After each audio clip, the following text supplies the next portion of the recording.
একদম লিটনের ফ্ল্যাট আমরা চিনে ফেলেছি, তাই না? মানে বলে ক্রিয়েটিভ, হ্যাঁ ক্রিয়েটিভ, এবং যে দেশে বাবু খাইসো গান হচ্ছে খুব ফেমাস হয়ে যায়, সেই দেশে আপনি আসলে কি আশা করবেন? আমি আসলে একটা রাজনৈতিক টার্গেট নারীর জন্য।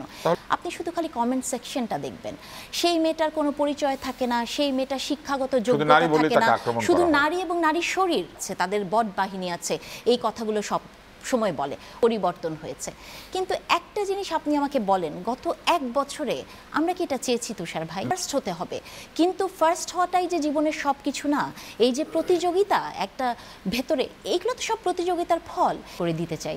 আপনার মনে পড়ে আমার কৈশোর এবং শৈশব এবং আপনার তারুণ্য, আমরা একই সময় বড় হয়েছি, তাই না?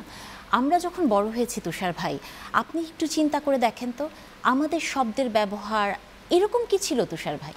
ছিল না, কারণ তখন আমি মানুষজনকে বেশি বেশি বিতর্ক শিখিয়েছি। হ্যাঁ, তখন আপনি বেশি বেশি বিতর্ক শিখেছেন এবং যুক্তি দিতে শিখিয়েছেন।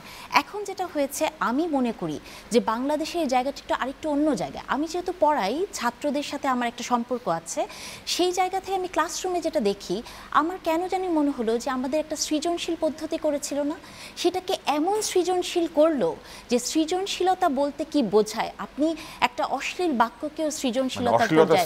হ্যাঁ, সেটা সৃজিত হয়েছে। এবং দেখেন, খুব দুঃখ করে বলতে হয় যে আমাদের যিনি উপদেষ্টা আছেন, সাংস্কৃতিক উপদেষ্টা, সংস্কৃতি বিষয়ক মন্ত্রণালয়ের, তার হাত দিয়ে বাংলাদেশের নাটকে কি শব্দগুলো এসছে, তাই না?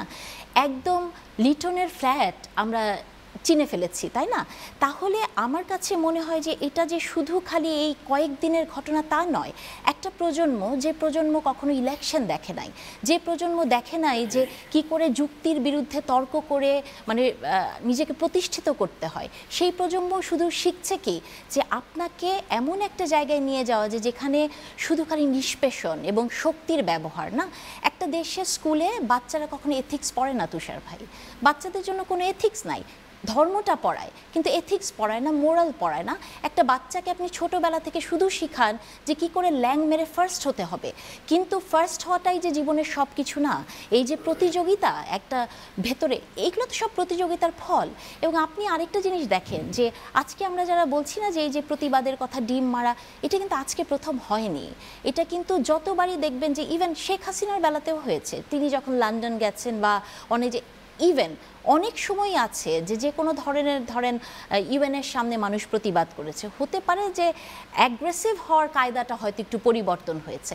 কিন্তু একটা জিনিস আপনি আমাকে বলেন, গত 1 বছরে আমরা কি এটা চেয়েছি তুষার ভাই? না, আমরা কেউ চাই না। গত 1 বছরে না, আমরা কোনোদিনই চাই না, কিন্তু এই 1 বছরে তো পরিবর্তনটা একটু অন্যরকম। আমরা আশা করেছিলাম ইতিবাচক পরিবর্তন হবে। যে কথাগুলো আমাকে বললেন যে শুধু দেশে কি দেশের বাইরে, আপনি দেশে শুধু দেখেন না তো, মানে আমরা আজকে, আমি এই কথাটা বলতে চাই, আমার খুব কষ্ট হয় যে আমরা মেয়েরা যারা টক শোতে আসি তুষার ভাই, এই কথাটা প্রত্যেকটা শোতে আমি বলি, আপনি শুধু খালি কমেন্ট সেকশনটা দেখবেন, সেই মেয়েটার কোনো পরিচয় থাকে না, সেই মেয়েটার শিক্ষাগত যোগ্যতা থাকে না, শুধু নারী এবং নারীর শরীর, এবং তাকে যে ভাষায়, মানে একটা মেয়ে যদি ঘোমটা না দেয়, তাকে আপনি দেখবেন তাকে বলা হয় যে সে হচ্ছে বিধর্মী, সে নাস্তিক, তাই না? একটা পার্টিকুলার দল আছে, তাদের বট বাহিনী আছে, এই কথাগুলো সব সময় বলে।